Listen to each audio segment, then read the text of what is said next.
Hey, what's going on, internet? It's your boys over here on the Commentary Podcast. My podcast, little snippet here. Name is Brendan, aka Agent Back Tech, and I'm joined by my boss, my co-host, David. What it do, internet people? Summer Game Fest, woo! Man, listen, we had an overwhelming whirlwind of games from the Summer Games Fest, State of Play, Xbox Game Showcase, and so on and Summer so of forth. games, And baby. today we're gonna be yapping about the PlayStation State of Play, which Yes. I was fortunately able to catch at the end of my work shift on my way home. So we're gonna go ahead and get right to it, and we're gonna come out swinging with Marvel Tokon Fighting Souls. So this game, I'm pretty sure you all have, even if you don't follow the FGC, you've definitely seen this make the rounds. Where this is Arxis, the same people behind Dragon Ball Fighters and Guilty Gear Strive, making their own Marvel Tag Fighter. And a lot of people are saying that, oh, well, this is going to be the Marvel vs. Capcom 4 killer. Honestly, this is going to be some fierce competition with Project L, because that's also a tag fighter. The interesting thing about this game is that it is a 4v4 tag fighter, and what's also really cool about it is the art style. It is more leaning towards a Japanese Sentai style aesthetic, especially looking at Iron Man's design Almost looks right like a then and goddamn there. fan We have game. Kamala Khan, aka the new Miss Marvel, looking way more anime with her Luffy style Dude, I rubber love that. fists. Love And the rubber fist. yep, we got Spider-Man in the fray, and then of course we also have like a handful of characters who never got a representation in a Marvel fighting game. Like, I know so far they showed off Star-Lord, which that's gonna be pretty crazy. We have Ghost Rider, more Fucking love specifically Ghost Rider. Robbie Reyes Ghost Rider. So like my personal favorite design of all the Ghost Riders that are out there. We also have Doctor Doom and Storm. So Mm-hmm. those are all the characters that are confirmed at least in this trailer. And since it's a Marvel game, it can go anywhere. We're likely going to get X-Men because of course we are, because Storm's here. I'm really happy to see Doctor Doom because his super is just a gun, so Yeah. that's going to be insane. he just he just walks up and just says, and just shoots you in the head. But I am really looking forward to it. Uh, shout out to shout out to a friend of the show, Shoryuken Pizza, saying, "Man, Storm speaking Japanese in my ear, I feel in kind of some type of way." So Mm-hmm. I'm really happy to see this. This game looks chaotic. I'm not sure how it's gonna really play out. From what 4v4, I've man. heard, it's like 4v4. It's likely gonna be uh, similar to Street Fighter Cross Tekken, where that is a tag game, but you and your team share a health bar, but you can call in your other three characters as assists in combos. So this game is going to be incredibly flashy, and it's going to go insane on like the main stage, especially for Marvel, Frosty Faustine's Combo Breaker, the the works. Yeah, this Really seems looking like forward this to is it. It's gonna coming out next be. year. Like this, this is gonna be a Evo ready game at least, and it's gonna be crazy. Oh, that'd be great if it actually. Well, it's 2026, so it's gonna be Evo 2026, right? Is it a It has 2026 to now? be. Yeah, It's yeah. not Evo. Evo 2026 for guaranteed. Um, at best, we'll probably get like a beta or like an early access period, or an early access like beta type period during like Combo Breaker time or Frosty Fausting's time. Yeah, like Marvel Games is definitely in their bag right now. They have like multiple mobile games Oh going on right now. hella. Marvel Rivals, obviously, that's the really big moneymaker Yep. right there. And then we have this, which is now just not even. We're not in Marvel versus Capcom territory anymore. Like it's called We're it we're Marvel we're minus we're Capcom. we're in Marvel versus Marvel. You know what I would love to see? I would love to see Moon Girl and Double Dinosaur in this. Bro, that'd That be would crazy. be insane. Yeah, there's like I'm so definitely looking much forward. potential for the matchups because like 4 players per team means like this roster's got to be at Yes. least what, like 40 characters This at launch. Yeah, this is going to be a healthy roster, and like I'm also curious to see if they're going to implement like extra costumes, and if so, I wonder if they're going to work with NetEase and make like Marvel Rivals inspired designs for like some of the already existing characters in Marvel Rivals roster, like Storm and Star Lord and Spider Man. Dude, even with like Miss Marvel, Kamala Khan's not there, but still. dude, even with like something like this, just like the base designs are already so unique. Like they're taking But they're such anime sick. ass inspiration for all these characters. Like freaking Iron Man's looking like a goddamn It, Gundam. it, Captain America it, looks super Japanese, like I, inspired by this game. It's Iron. It's just Iron Man's suit is so sick. Like it's Uh-huh. ripped right out of Kamen Rider. Like straight up pulled out of Kamen Rider. If you Yeah. told me that, this is a future Kamen Rider teaser, I would believe you 110%. It's super good. And even like Spider-Man And got another speaking of things suit. being another Spider-Man suits don't miss, especially Mm-mm. with the PlayStation suit for like the Insomniac suit is like probably one of his best suits of all time. And Definitely. then now we have this one which looks phenomenal. But speaking of companies being in their bag, let's go ahead and jump right on to Pragmata from Capcom. If you told me that if if you didn't show me the Capcom logo and told me, oh, this is a game made by Hideo Kojima and at his studio at Koji Productions, I would have believed you. But no, this is a Capcom game. So this game was shown off last year, I believe, or year before, and we got a trailer. We basically got a hey, a coming soon trailer, and now we actually have more gameplay, and it looks very fascinating. A lot of people are saying this is like akin to Mega Man in some ways. Definitely a very interesting third-person shooter. I'm really curious to see what your childlike companion Diane could do, and with the enemies that you're facing off against. So it's a lot going on. The enemies kind of move around. Some of the humanoid-shaped enemies kind of move around like zombies do in Resident Evil, and they have like targetable weak points. And it's giving a lot of inspiration from a lot of other games. Like the tech, it's giving Exoprimal. Some of the robots is reminiscent of Lost Planet. It's going to be running in the RE engine, and it's just a lot going on. Like there's still more questions than answers, but it's definitely going to be a exploratory, probably crafting heavy game like the Resident Evil game, like the Resident Evil titles. So I'm really curious to see how all these mechanics are going to work.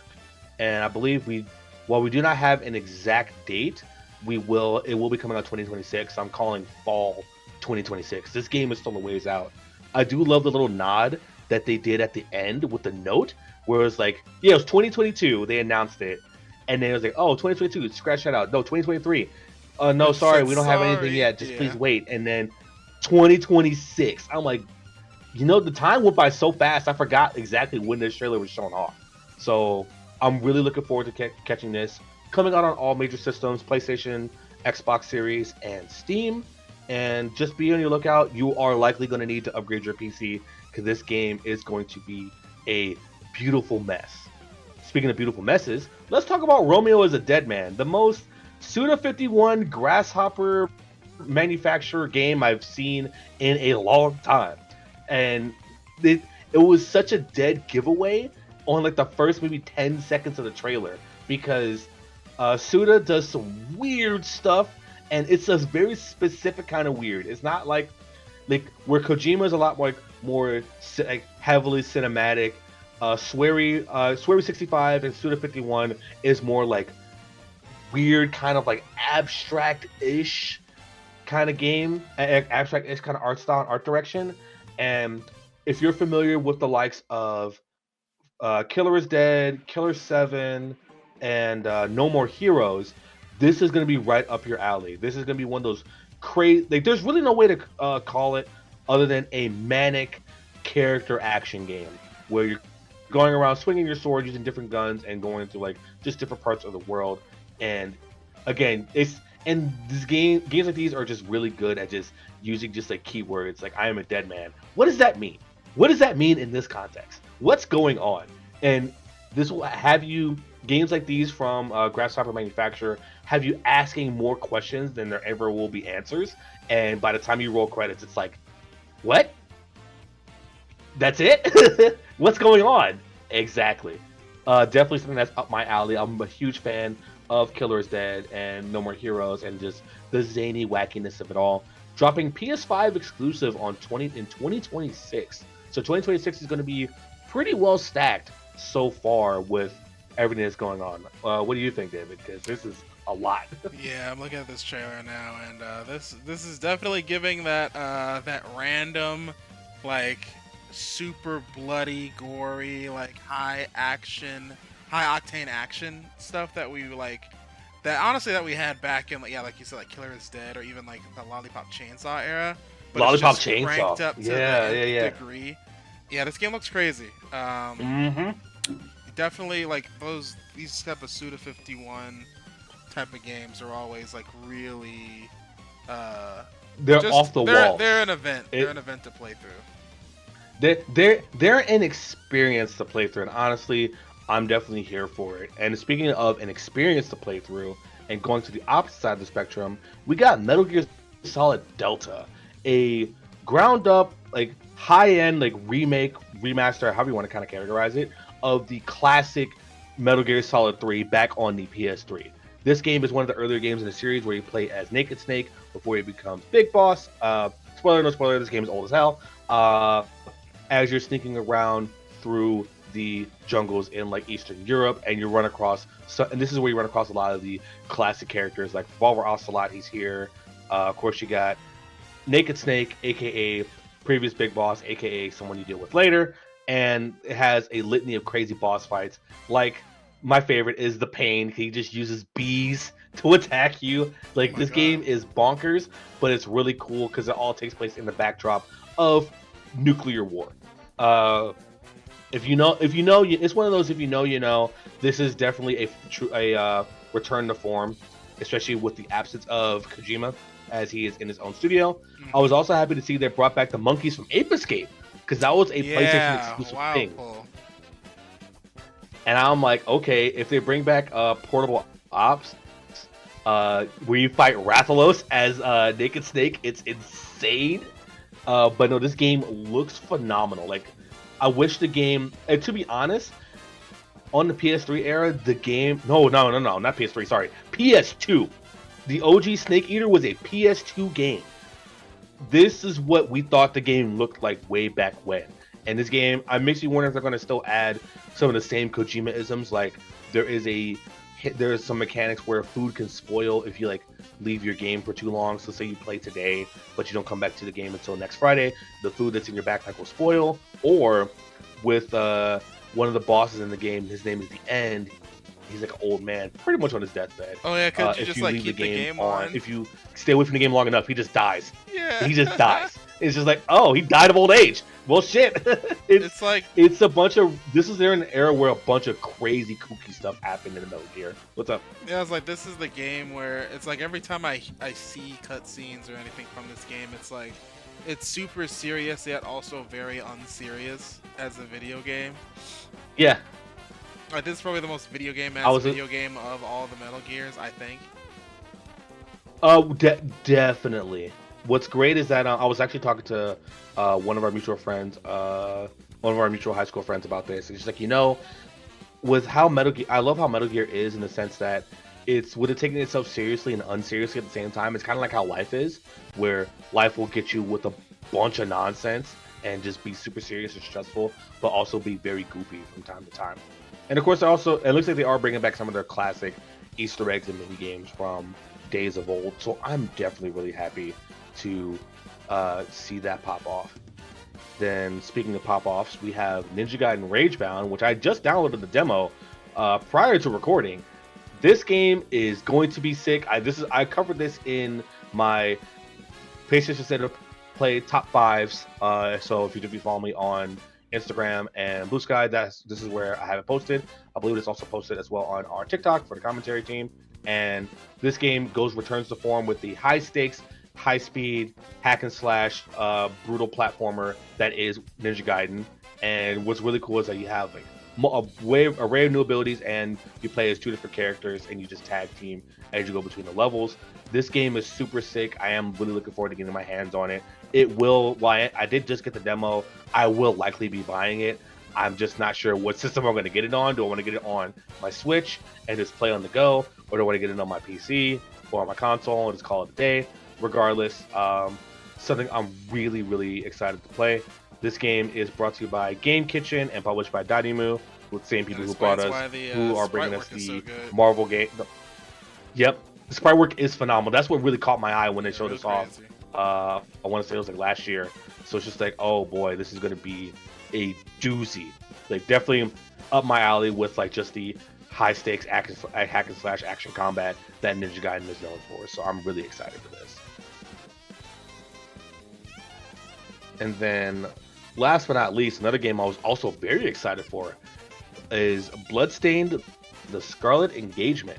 So, for those who do not know or don't remember, Bloodstained is a spiritual successor to the Castlevania series made by one of the founding fathers of Castlevania, Iga, and this game appears to be a prequel to the events of Ritual of the Night. And what I kind of hate how versed I am in video games, because the second we cut over to gameplay, I'm like, that's Bloodstained. That's Bloodstained. Because of the art style, because of the character movements, because of the design, that's Bloodstained through and through. What's lovely about this is that this game is co-op. So me and my partner, we really got into watching speedruns of the original Bloodstained, and she got me into playing it as well. I played it on Game Pass and finished it. Game's phenomenal. While I never played the original Symphony of the Night, it's definitely a love letter to classic Castlevania. And with this two-player either tag team or co-op, again, not 100% certain what's going on. I really do hope it is co-op, because it's going to be sick to just jump in with a friend and just start tag teaming, beating up all these different demons and monsters. So I'm really, really, really excited to get my hands on and playing this. So this is something I do want to keep my eyes out for. I do not think they've shown a date yet, but it's safe to assume that it is going to be 2026, probably around spring, summertime. So if you're a fan of classic Castlevania-like games and you love the original Bloodstained Ritual of the Night, definitely keep your hands out for this, wishlist it, and have it saved in your list. And also play the other Bloodstained games, because this game is, because I believe Bloodstained Ritual of the Night is a successor to the original 2D Bloodstained games, Curse of the Moon, and that game is also very good. So definitely keep your eyes peeled and ready your whips and your swords, because this is going to be a hell of an adventure. Yeah, man, I'm happy for you Castlevania fans, because great game. Yes, sir. Would love a Bloodstained anime in the vein of Castlevania, because Bloodstained story is also pretty interesting. But yeah, that was pretty much it for the state of play. I know for sure that Concord was missing from this, because Sony did do a lot to pull the advertising funding for not Concord, Marathon, wrong game, because that definitely would have been there, but alas, it wasn't. But we definitely got some bangers out. A lot of them are coming 2026. A couple of them will be coming 2025, and real soon, be within the next month or the next coming months. So this is definitely a game. This is definitely something to keep your eyes on. PlayStation State of Play was very short and sweet, and honestly, very well done with what they had to offer. So I'm excited to see what's going on, and I want to pass the question off to you guys. What games are you guys looking for out of the State of Play, and or were there any other games that you wish were shown off? Be sure to leave a comment on this video on the YouTube channel for ConMenRDW, and be sure to follow myself at AGBagTech on Blue Sky, Instagram, TikTok. I'm still working on getting some videos out, and YouTube as well. And also be sure to follow my boy David on same platforms: Twitch, YouTube, Instagram, Blue Sky, to keep up with us for more news. And definitely let us know what you guys think of whether any other than games that did not show up. What games are you looking forward to playing? Will we be seeing you online in any of these online games? Definitely let us know, and we will catch you guys next time. This has been the two of the commentary lads, bringing you some geeky nerdy news for geeky nerdy people, and we'll catch you guys later. Goodbye. Yes, sir.